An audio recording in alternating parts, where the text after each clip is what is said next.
안녕하세요, 안녕하세요. 오늘이 연휴 마지막 날이었던가요? 그죠? 10월 1일이었죠. 야, 드디어 10월이 시작됐습니다. 제가 지금 딸방에서 촬영을 하고 있는데, 우리 딸이, 좋아하는 기린 인형을 제가 한번 끌어안고, 저도 인형 되게 좋아해서 저희 반에 인형 코너가 있었어요. 그래서 아이들이 이제 인형을, 굉장히 좋아하죠. 인형을 좋아하지 않는 분 아마 안 계시지 않을까요? 이 포근포근한 그 느낌, 그리고 이렇게 마음대로 이렇게 할 수 있잖아요. 그래서 아이들이 이제 그 힘들거나 또 어렵거나 막 그 공부 스트레스 있거나 그럴 경우 저는 이제 인형을 가지고 놀게 했거든요. 그 교실 구성을 이제 말씀드리자면, 그래서 이제 그 우리 반에 이제 그 정신적으로 아픈 아이가 있었죠. 걔 같은 경우는 인물도 잘생기고, 그리고 키도 크고, 하여튼 여러 가지 면에서 우수한 아이였는데, 그 집도 굉장히 잘 사셨죠. 예술가 집안이죠, 일종의. 할아버지께서 이제 사진 뭐 하시고 그러셨기 때문에.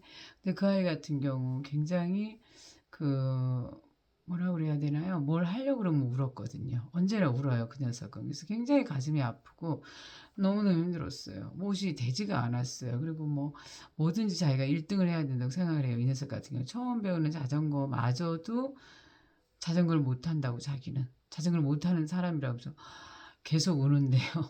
제가 정말 쓰러지는 줄 알았어요. 아무리 달래고 원래 처음 할 때는 선생님도 넘어져가지고 무릎 깨지고 아프고 너무 힘들었어 라고 얘기를 해줘도 이 녀석은 믿지를 않는 거예요. 자기가 그 이제 자전거는 선생님이 오셔서 이제 도와주셨고 제가 안 하기 때문에 선생님이 이제 상중하 단계를 나누시는 거예요. 자전거를 잘 타는 아이, 그 다음에 그냥 좀 하는 아이, 그리고 이제 생초보. 셋을 낳는데 자기가 초보에 들어왔거든요. 그러니까 왜 자기가 여기에 들어오느냐고 막 이러면서 넘어질 거 아니야, 연시에. 그래서 내가 이제 그 단독으로 그 아이를 맡으면서 선생님도 많이 그랬거든. 그러니까 이제 그 자전거를 해주시러 온 선생님들은 다 아이를 맡게 하고 제가 그 녀석만 또 이제 단독으로 맞추면서 했는데 아무리 말해도 안 돼. 울어요. 그냥 울어. 뭐든지 안 되면은. 그래서 굉장히 그 정신적으로 아픈 아이가 제일 힘들겠구나. 그러니까 부모님께서 오셔서도 그랬겠죠. 참 어디 팔이 하나 부러졌으면 좋겠다. 그럼 그 팔 수술해주면 되는데 왜 우는지를 모르겠대요. 자기도요. 그렇지만 이제 아버지의 영향이 좀 있지 않았나 싶은 생각이 든대요. 아버지께서 꼭 1등을 하라고 언제나 우리 아이 최고 최고 이러면서 잘하라고 했기 때문에 거기서 오는 스트레스가 아마 많지 않았을까라고 이제 엄마는 짐작을 할 뿐이죠. 엄마도 공무원이시고 뭐 굉장히 좋은 가정이었거든요. 그래서 이제 근데 지금은 그래서 이제 2학년 때 제자거든요. 근데 지금은 이제 아무 일 없이 잘 생활 잘하고 있다는 얘기를 제가 들었습니다. 결국 뭐냐면 어린이는 아이들은 과정이에요. 근데 과정 속에서 누구를 만나냐에 따라서 어떤 어린이를 만나냐에 따라서 전환점이 될 수 있거든요. 그래서 걔가 이제 그 3학년이 될 때는 많이 좋아져 가지고 이제 갔어요. 제가 이제 좀 특별한 재능이 있는 거죠. 어떤 재능인지 여러분들 아시겠죠? 들어주는 능력이 저한테는 있습니다. 그래서 어, 어떤 아이가 아프잖아요. 정신적으로. 예를 들자면 제가 이제 그 녀석 같은 경우도 뭐라고 표현해야 할까요? 마음이 아프다고 표현을 해야 되겠죠. 마음이 아파요.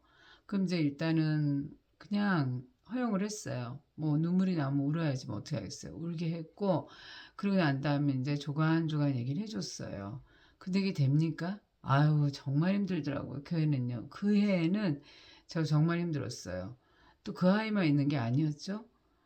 그야말로 정말 힘든 아이가 있었어요. 걔는 이제 도움반에 가는 아이죠. 그러기 때문에. 그래서 2시간은 저랑 하고 2시간은 이제 그 도움반 선생님하고 같이 하는데 제가 도움반 선생님께 물어봤죠. 우리 아이가 좋아하는 게 뭐냐고. 왜냐하면 도움반 선생님께서는 두세 명 아이들하고 생활하시거든요. 그러니까 그 아이의 하나하나에 대해서 다 알 수 있잖아요. 근데 저 같은 경우는 지금 아이들이 30명 넘어가니까 한 명을 다 파악하기는 어렵거든요. 그래서 그 아이의 이제 좋아하는 것을 알아놓고 그러면서 좋아하는 것을 이제 도와주고 그리고 그 녀석이 이제 자폐뿐만 아니라 자폐에다가 굉장히 많이 학대를 받고 살았기 때문에 그 어떠냐면은 학교를 혼자 못 옵니다.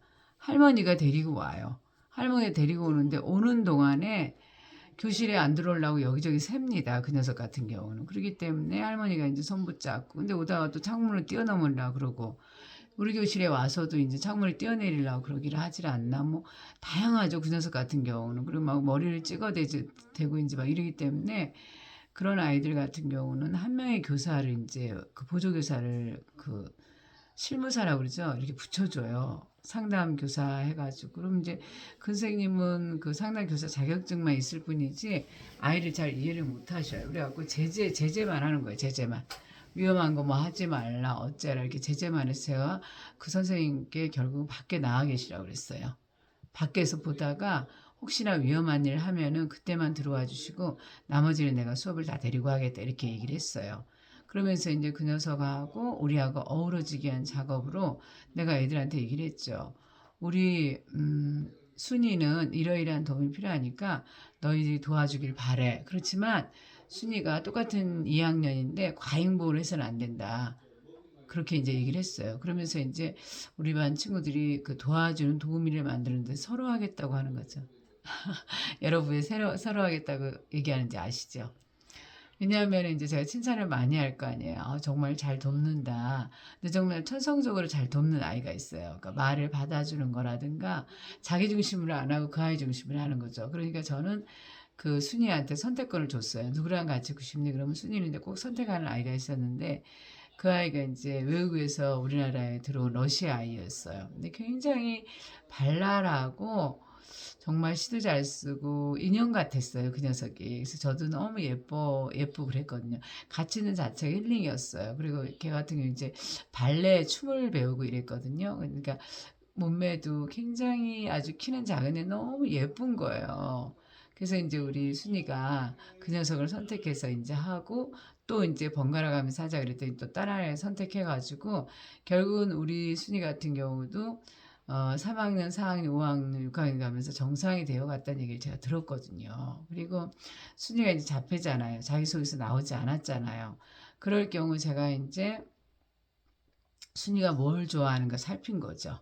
순이를 살펴서 그래서 그 아이가 좋아하는 거를 선물했어요. 제가 가지고 있는 그 거울 보고 표정 짓기 놀이하는 걸 굉장히 좋아하더라고 아이가. 그래서 제가 이제 비즈공예로 선물 받은 그런 그 거울이 있었는데 그걸 그 녀석한테 선물했어요. 그랬더니 걔가 그걸 막 비즈를 찢어내고 막 이렇게 망가뜨리니까 애들이 막 선생님 거 그러면 안 된다고 얘기를 하더라고요. 그래서 제가 제재시켰죠. 아니야, 내가 순이한테 선물 준 거야. 그러니까 순이 마음대로 해도 돼. 그거는 순이야, 네가 하고 싶은 대로 해. 그런데 그렇게 하면은 미워지긴 할 것 같아. 내 생각은 그래. 순이가 그걸 그렇게 해서 기분이 좋다면 그렇게 해도 돼. 그랬더니 그 녀석이 안 풀더라고요. 망가뜨리지 않더라고요. 그러더니 그렇게 그 거울 속에서 이렇게 표정을 짓고 이렇게 놀길래 제가 그 뒤를 이렇게 딱 갔죠. 이렇게 말했죠. 순이야, 거울 속에 선생님이 있네. 순이 옆에 언제나 선생님이 있어 주겠네. 그러면서 친구들한테 오라고 그랬어요. 그러니까 순이가 좋아하는 친구 있잖아요. 그 친구. 러시아 그 친구를 이제 오라고 그러고 또 딴 친구들도 이제 가까이 있는 친구들이 와서 딱 이렇게 들으니까 어머, 순이 곁에는 선생님도 있고 친구들도 있네. 그러면서 이제 모든 활동에 적극적으로 우리 순이를 착화시킨 거예요. 함께 한 거예요. 그러면서 이제 정상인 그 대화거저 가고 도움반에 가는 그 시간 그 선생님한테 우리 순이가 어떤 교육 활동을 했느냐고 정확히 알려달라고 그러고 순이가 좋아하는 교육 활동을 저도 교실에서 했죠. 그러면서 이제 우리 순이가 아름답게 이렇게 우리랑 똑같이 내면은 똑같거든요. 근데 이제 그런 그 잘못된 양육으로 인해서 굉장히 많이 맞고 자랐어요. 그리고 방학간에서 이제 할머니하고 외할머니하고 엄마가 이렇게 사셨거든요. 엄마가 이혼을 하셨더라고요. 그러니까 그리고 이제 아픈 그런 삶이 있었어요. 어머니께서. 그렇기 때문에 어머니가 이제 아이를 이렇게 뭐 학대 아닌 학대를 할 수가 있었을 것 같아요. 그러므로 인해서 이제 아이가 가장 중요한 시기에 그 놓친 거죠. 그야말로 말을 받아줘야 되는데 받아주지 않고 혼자 그냥 내버려 뒀거나 그래서 자폐가 되어졌고 자폐보다 더 심한 이제 또 다른 것도 많이 있었어요. 우리 순이 같은 경우. 그렇지만 진정으로 안아주는 저 같은 교사가 나옴으로 인해서 우리 순이가 이제 고다음 학년부터는 굉장히 그 적응을 잘하게 되면서 이제 일반 반에서 공부하고 있다는 얘기를 제가 들으면서 아, 저를 좀 칭찬했죠. 오늘 제 자랑이 좀 많죠?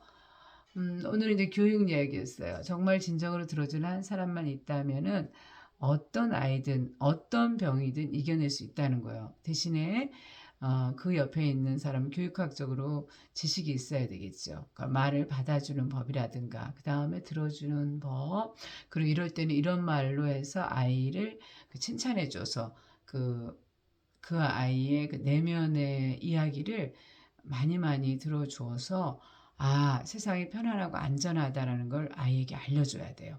그러면 아이는 자기 내면 속에서 걸어 나오게 되어 있어요. 그렇지만 그 기다리는 시간은 굉장히 오래 걸려요.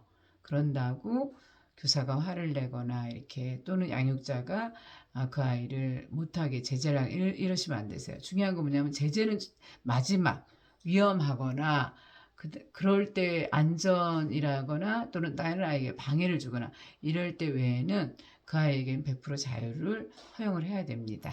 오늘은 여기까지 하도록 하겠습니다. 여러분 추석 명절 마지막 날인데요. 여러분들을 위한 힐링의 시간 가지셨나요? 저는 석촌호수로 그 나들이를 갔다 왔습니다. 그래서 너무나도 저를 위한 그 비건 화장품도 좀 사고 그리고 석촌호수에서 이제 혼자 걸었죠. 너무 행복하더라고요. 그리고 행복한 사람들 너무 많잖아요. 제가 그 8개월 전 아이도 안아주면서 와 진짜 무겁대요. 엄마들 정말 힘드실 것 같아요. 많이 힘드세요? 저는 까먹었네요. 다 우리 아이들이 잘 자라서 여기까지 하겠습니다. 감사합니다.